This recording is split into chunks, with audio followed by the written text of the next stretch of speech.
Donc je vais évoquer le millésime 2021. Donc on est heureux de retourner vers un grand classicisme bourguignon. Moi j'aime beaucoup personnellement ce millésime parce que ça nous rappelle beaucoup ce que nos parents pouvaient produire avant les épisodes caniculaires.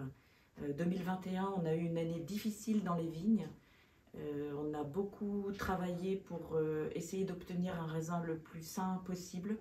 Ça a été une année pénible pour toute notre équipe, mes cousins. Mais par contre, en termes de vinification, Jean-Paul, mon cousin, a l'habitude de dire que c'était facile parce que on n'avait pas d'excès de taux de sucre, donc les fermentations se sont déroulées normalement.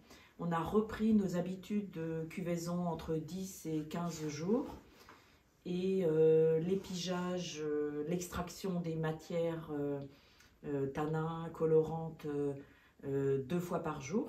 Donc la vinification traditionnelle, quoi, pour obtenir un grand classique bourguignon très accessible et surtout une belle maturité des tanins, une douceur du tanin. Les tanins sont très fins, à peine perceptibles et une jolie fraîcheur. Donc, lorsque l'on goûte 2021, ben c'est la Bourgogne telle qu'on peut l'imaginer, la vraie Bourgogne.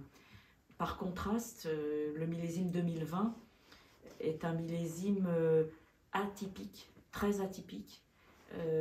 Mon papa, qui a 90 ans, il n'a jamais goûté un style de vin comme cela. C'est-à-dire, on a eu des épisodes caniculaires excessifs pendant tout l'été. Pas d'eau. La dernière eau que l'on a eue, c'était au mois de mars. Et ensuite, l'été a été excessivement sec.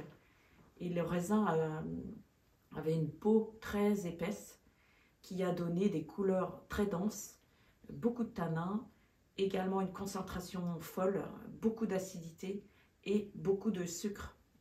Donc des vins hyper puissants, opposés au millésime 2021. Donc c'est très contrastant. Alors c'est très intéressant 2020 parce qu'on est curieux de l'avenir, qu'est-ce que cela va donner. Et il nous faut absolument patienter beaucoup d'années avant d'ouvrir ce millésime, je pense.